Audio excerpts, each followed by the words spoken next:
Sah, he, Sah, in this loke world, Vikhyataha, famous, Pariksit, one who examines, iti, thus, yat, what, Prabhu, O my king, Purvam, before, Drashtam, seen, Anudhayayan, constantly contemplating, Pariksita, self-examine, nourish you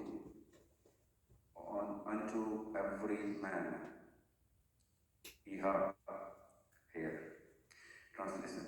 So, his son would become famous in the world as Pariksit, examiner, because he would come to examine all human beings in his search after that personality whom he saw before his birth.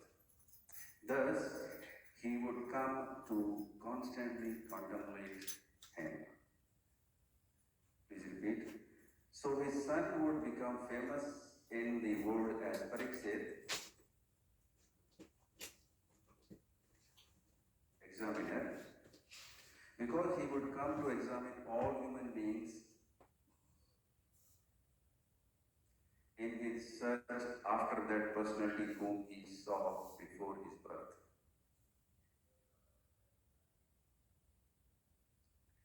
Thus, he would come to constantly contemplate him. Purport. Maharaj Pariksit, fortunate as he was, got the impression of the Lord even in the womb of his mother. And thus, his contemplation on the Lord was constantly with him. Once the impression of the transcendental form of the Lord is fixed in one's mind, one can never forget him in any circumstance. Child Pariksit, after coming out of the womb, was in the habit of examining everyone to see whether he was the same personality whom he first saw in the womb.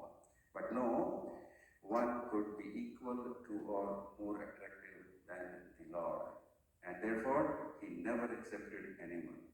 But the Lord was constantly with him by such examination, and thus Maharaj Pariksit was always engaged in the devotional service of the Lord by remembrance. Srila Jiva Goswami remarks in this connection that every child, if given an impression of the Lord from his very childhood, certainly becomes a great devotee of the Lord like Maharaj Pariksit. One may not be as fortunate as Maharaj Pariksit to have the opportunity to see the Lord in the womb of the mother, but even if he is not so fortunate, he can be made so if the parents of the child desire him to be so. There is a practical example in my personal life in this connection. My father was a pure devotee of the Lord, and when I was only 4 or 5 years old, my father gave me a couple of forms of Radha and Krishna. In a playful manner, I used to worship these deities along with my sister, and I used to imitate the performances of a neighboring temple of Radha Govinda. By constantly visiting this neighboring temple and copying the ceremonies in connection with my own deities of play, I developed a natural affinity for the Lord. My father used to observe all these ceremonies befitting my position. Later on, these activities were suspended due to my association in the schools and colleges, and I became completely out of practice. But in my youthful days, when I met my spiritual master, Srimad Bhakti Siddhanta Saraswati Goswami Maharaj, again I revived my old habit. and the same playful deities became my worshipful deities in proper regulation. This was followed up until I left the family connection, and I am pleased that my generous father gave the first impression, which was developed later into regulating devotional service by his divine grace. Maharaj Prahlad also advised that such impressions of a godly relation must be impregnated from the beginning of childhood. Otherwise, one may miss the opportunity of the human form of life, which is very valuable, although it is temporary like others. Om Jnana Timirandasya Jnana Salakya Chaksurvimilitam Tasmai Sri Guruve Namaha. Translation once more. So, his son would become famous in the world as Parikshit examiner because he would come to examine all human beings in his search after that personality whom he saw before his birth. Thus, he would come to constantly contemplate him. So, Srila Prabhupada is using his own example. And when we see the phase of this particular chapter, where Yudhishthira Maharaj is making sure that there is nothing left so that nothing should be left so that Parikshit Maharaj can inherit all the qualities of a pure or a self-realized soul. So that after they retire and after they leave this planet, the Parja is protected and he has his proper state of mind, which is remembering Krishna all the time, without any envy, without any partiality. That's why Srila Prabhupada is using the word here. He would come to examine all human beings in his search. So, the first quality he has to have that he has to see everyone in the same way. It is mentioned in, I'll read the verse from Bhagavad Gita, so we can connect this. Yeah, it is 18:20.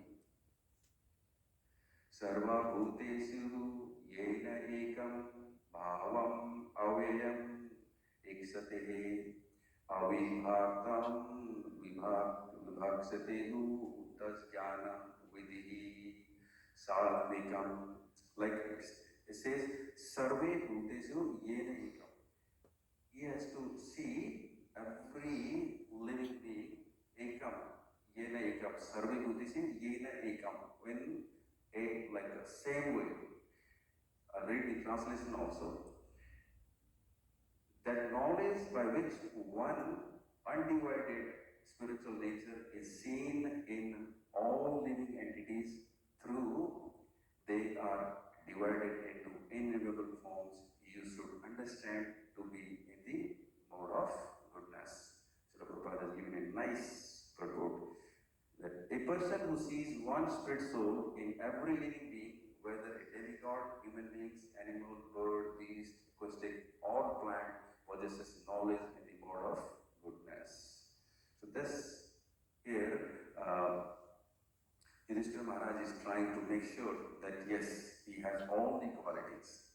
And Srila Prabhupada is using his own personal example that when some impression is left on your heart, then they remain permanent. It is not that they will go away. It is fully protected.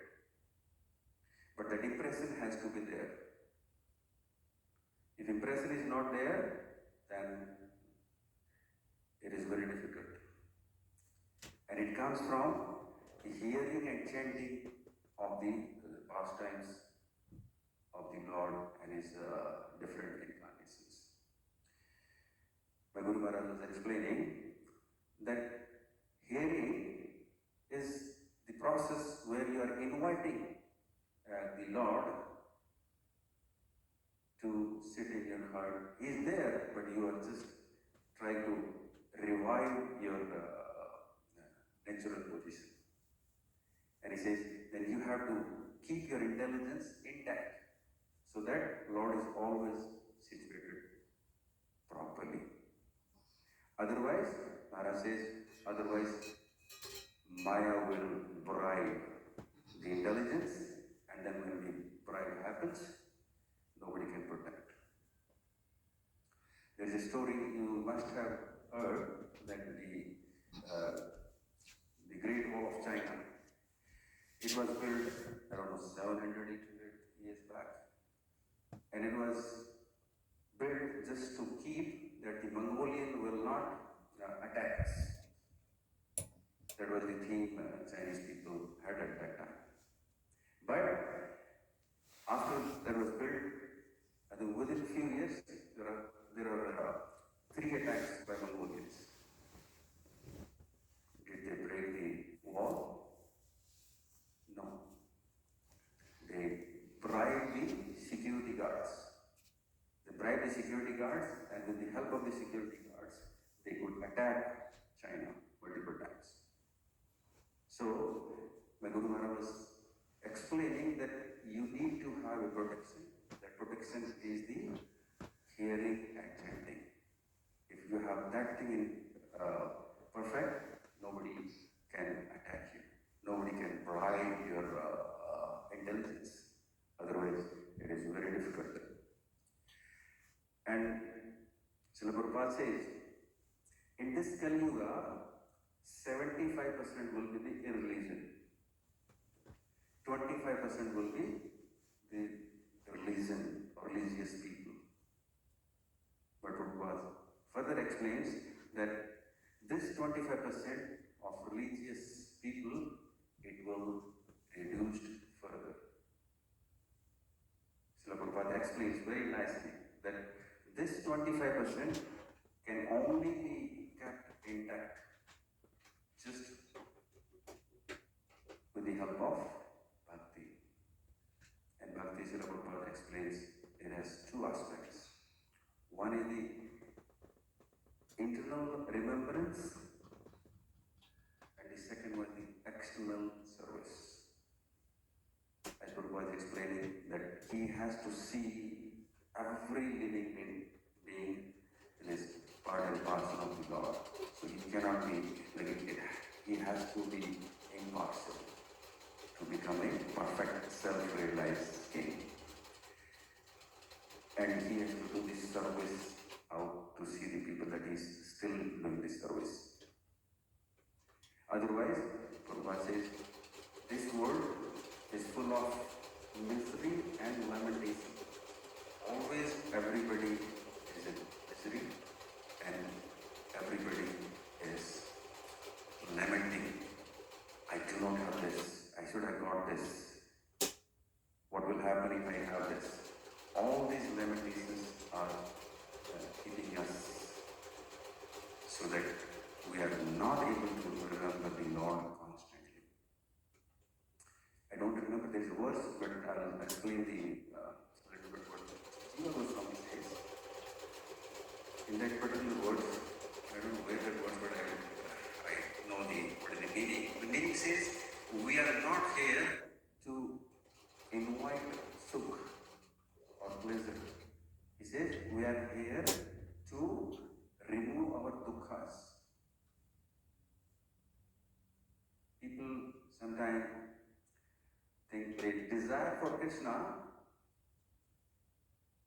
and there is a second aspect also. There is a need of Krishna. Need for Krishna or desire for Krishna. Desire for Krishna can come only through the proper devotion, proper bhakti.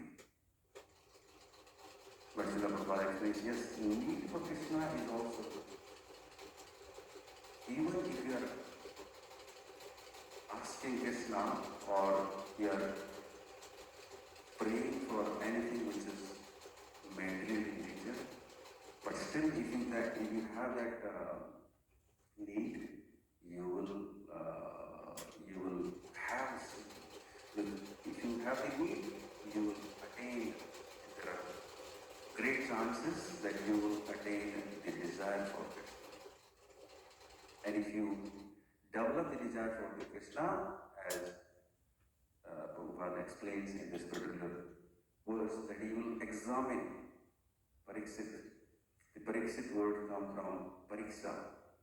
Pariksha is the examination. So this is his examination basically. And Srila Prabhupada explains multiple times. That comes from the sadhu sangha. Otherwise, it is very difficult to attain all these